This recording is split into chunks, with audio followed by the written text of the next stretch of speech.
What is up, guys? It is DRodders here, and today I am talking to you about graphics in video games. The game in the background is PlanetSide 2, and if you haven't played it, then I really recommend it. If you have a half-decent PC and can coerce some friends into playing it as well, then you should definitely be playing it. It's free to play, so download it and give it a go. But I'm not going to be talking to you about PlanetSide 2 today. Instead, I'm going to be talking about graphics in games, and whether the graphical quality of a game is actually important. Now, when I play any game, particularly when I'm playing online, very often I pay absolutely no attention to the graphical quality of the game after a very short period of time, as I'm too engaged in the actual gameplay. This is best demonstrated to me that the fact that I go back and play older games such as Evil Genius and Roller Coaster Tycoon. These are both fantastic games despite having an appalling graphics when judged against today's standards, and yet I find myself investing hours into a game that really doesn't look good when you look at screenshots or videos. This demonstrates, to me at least, that the graphical fidelity of a game really isn't that important, as long as the gameplay is solid. As Ben Yahtzee Crosshall said when he was reviewing Crysis, the graphical quality can sometimes make up for lackluster level design or gameplay, but why should it? Decent graphics can be very important to raise the overall quality of the game, but it really should not be used as a substitute for quality gameplay. And yet it seems to be the first thing that people comment on online. Whenever a Call of Duty trailer is released, for example, I can bet you anything you'll find multiple comments lampooning it for using the same engine as previous games and having subpar quality graphics when compared to other games, such as Battlefield 3. However, I think these people have missed the point.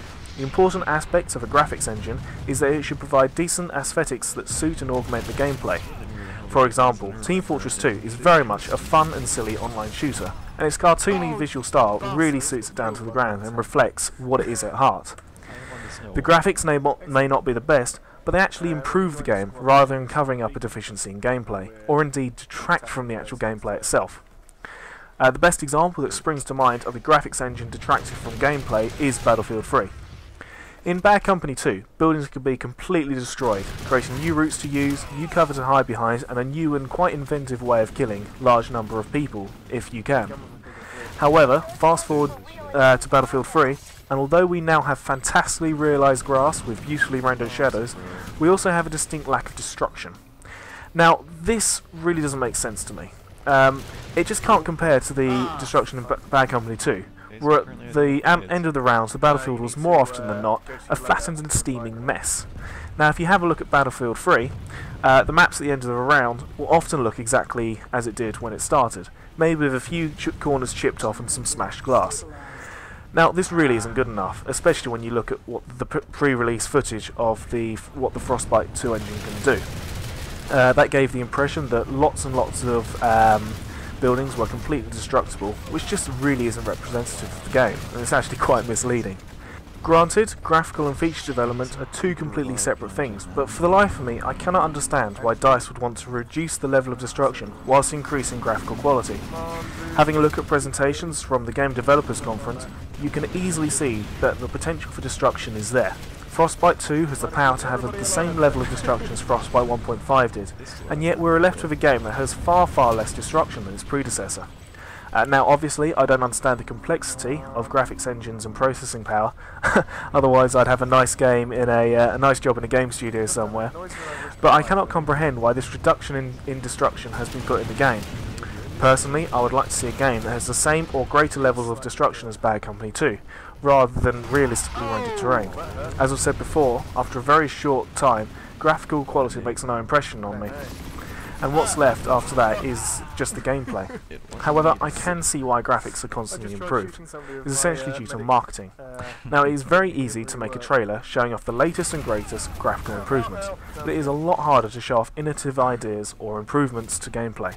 Take PlanetSide 2 for example. It's very easy to show off a sunset or the beauty of Tracer flying through the air at night, but it's somewhat harder to convey the feeling of attacking a heavily defended base in a battle while hundreds of players are taking part in it.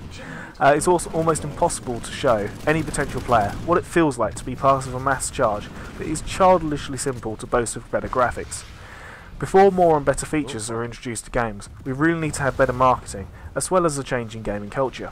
Until then, the extra features will be snubbed because the game may not look as nice as others, despite being far deeper and having a better experience for the player overall. What I would love to see is more emphasis put on altering the graphical engine to meet the features that the developers want to put in. Granted, this will cost more money and take up more time, but it would make for far richer games that would benefit us all, and not just the gamers with the best computers. However, I really don't think this will happen until less emphasis is put on the graphical engine. This move towards concentrating on features and gameplay might just happen, but only if sites such as IGN stop having a dedicated graphics score in the review. It's time for us as a community to state that although better graphics are nice, it is the gameplay that is really important to us. Please let me know how you stand on this matter, and I'd really like to hear your opinions on this. I'd also like to see what you think of this style of video, and whether you'd like to hear my thoughts on any other topics. Until then, take care. Shield. Stop fucking running away from me. I'm trying to heal you. Jesus Christ.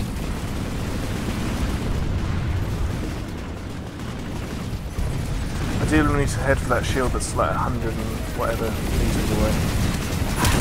Where the shield is, man. Oh. I think that may have helped kill Rodney too.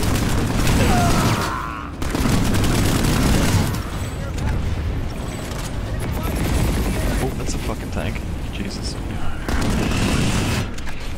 Yeah, they've got the massive tank advantage because their vehicle shields are still up.